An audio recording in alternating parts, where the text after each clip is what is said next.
কিছুক্ষণ পর একটা বস্তায় কি যেন নিয়ে ফিরে এলো।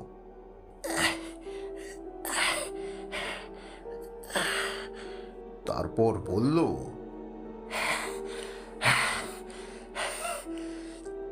শোনো, তুমি আমাকে যেখান থেকে নিয়ে এসেছো সেখানে রেখে এসো, তাহলেই হবে। হ্যাঁ, তাহলেই হবে। অনেক রাত হয়ে গেছিল, তাই নির্ভীক লোকটিকে বলল সে আর সেখানে যেতে পারবে না, তার ভাড়াটা তাকে মিটিয়ে দিতে। তখন লোকটি যেন একটু রেগে গিয়ে বলল, তুমি তুমি চলো, আমি তোমাকে অনেক মূল্যবান কিছু দেব। বলে লোকটি নির্ভীকের হাতে কয়েকটি সোনার মুদ্রা দিয়ে বলল, এই যে, এটা এটা নাও, এটা তোমার পুরস্কার। পরে পরে আরো পাবে, কিন্তু হ্যাঁ, রিক্সা চালানোর পথে পেছনে একবারও তাকাবে না, না হলে কিন্তু তোমার অনেক বড় ক্ষতি হবে।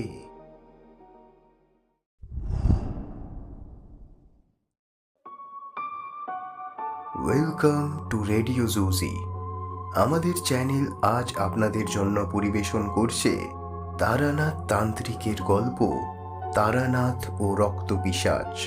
গল্পের পোস্টার ডিজাইন করেছেন doctor benevolent artworks of Sahil Zishan. Digital প্রমোশনে রয়েছেন সারোয়ার জিশান। গল্পের সকল চরিত্রে সাউন্ড এডিটিং ও সমগ্র পরিচালনায় আমি কবির। শুরু হচ্ছে তারানাথ ও রক্তপিশাচ।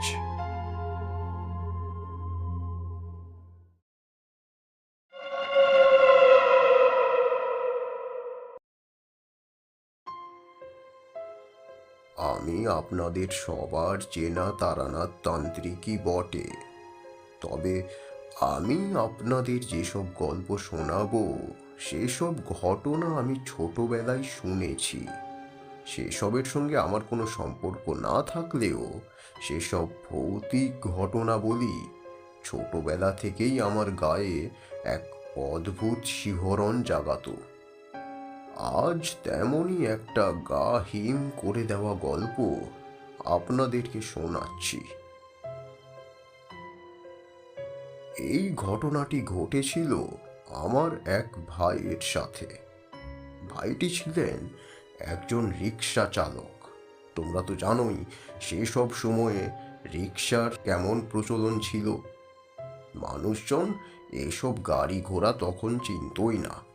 সবাই তখন হয় টেনে নিয়ে যাওয়া রিক্সা অথবা পশুদের দ্বারা টেনে নিয়ে যাওয়া গাড়িতে করেই চলাচল করত। যানবাহন বলতে তখন সেসবই ছিল। তা আমার সে রিক্সা চালক ভাই তার বেশি টাকা আয়ের জন্য প্রতিদিন রাত্রেবেলা রিক্সা নিয়ে বেরিয়ে পড়ত এবং সারা রাত রিক্সা চালাতো। আসলে রাতে তো ভাড়া বেশি পাওয়া যায়, এমনিতেই গাড়ি ঘোড়া খুব একটা পাওয়া যায় না, উপরন্তু রাস্তাঘাটও শুনশান থাকে। সুতরাং পথিকরা তখন একটা রিক্সা পেলেই হাউমাউ করে তাতেই চেপে বসতো। ভাড়া নিয়ে তারা বেশি দাম দর করতো না। আমার সেই ভাইটির নাম ছিল নির্ভীক। নির্ভীক একদিন রাতে রিক্সা নিয়ে আমাদের শহর থেকে প্রায় ৫-৬ মাইল দূরে ভাড়া নিয়ে গেছিল। যখন সে ফিরে আসছিল তখন প্রায় রাত ২টো বা ৩টে হবে।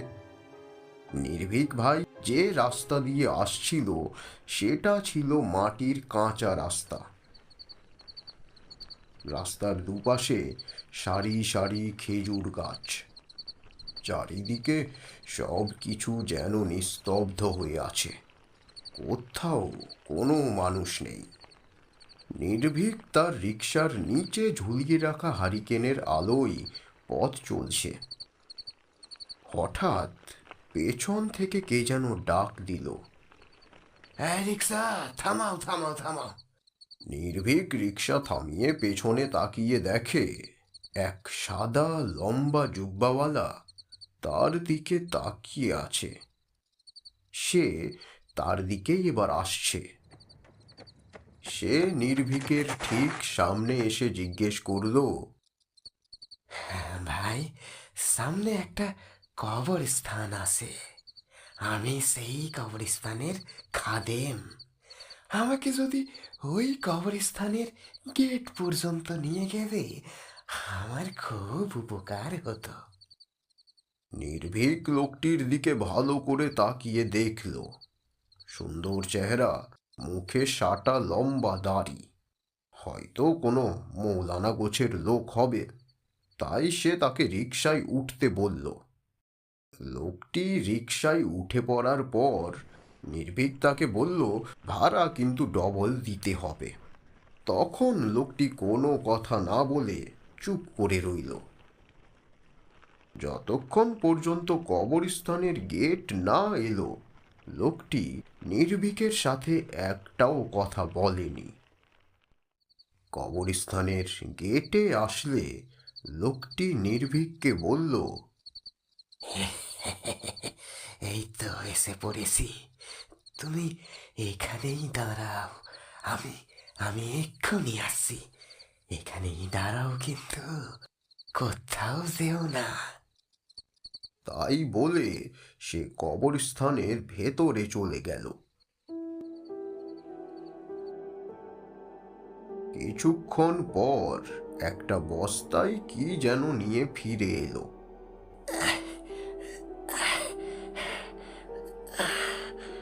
তারপর বলল,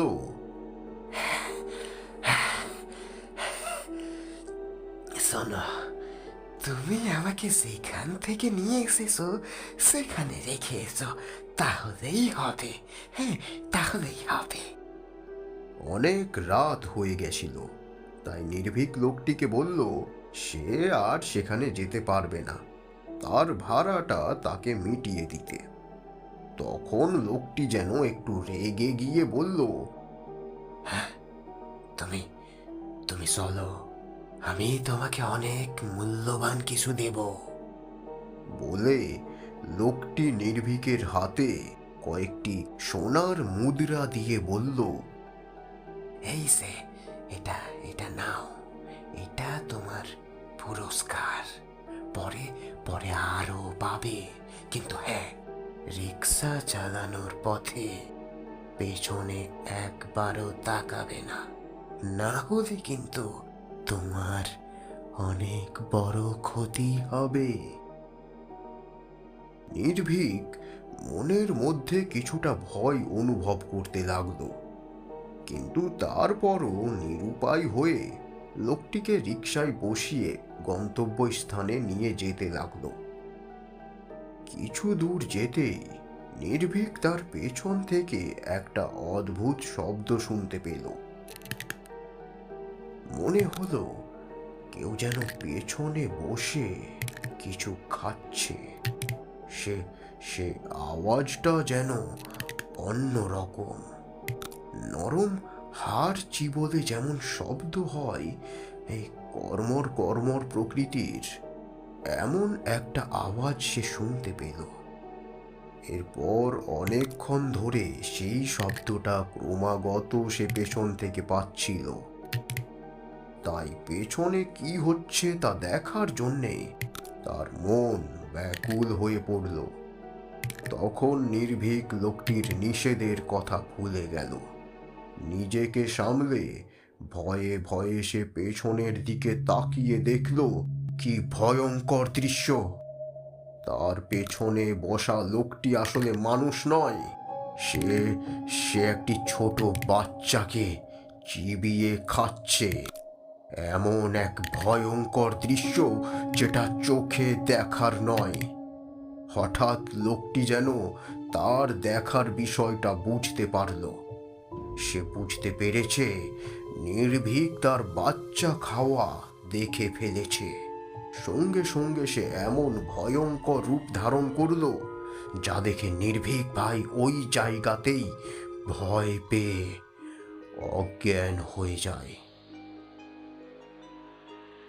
এরপর রাত শেষ হলে ওই এলাকার কিছু মানুষ নির্ভীককে হসপিটালে ভর্তি করে। খোঁজ নিয়ে আমাদেরকে জানায়। তখনই নির্ভীক আমাদের এই সম্পূর্ণ বিবরণটি খুলে বলে। কিন্তু এই ঘটনার কিছুদিন পর নির্ভীক মৃত্যুবরণ করে, আর ওই লোকটির দেওয়া সোনার মোহর আর কোথাও খুঁজে পাওয়া যায় না। মারা যাওয়ার কিছুদিন আগে নির্ভীক এই ঘটনাটি তার স্ত্রীকে বলে যায়, আর সেই ঘটনাই আজ আপনাদেরকে শোনালাম।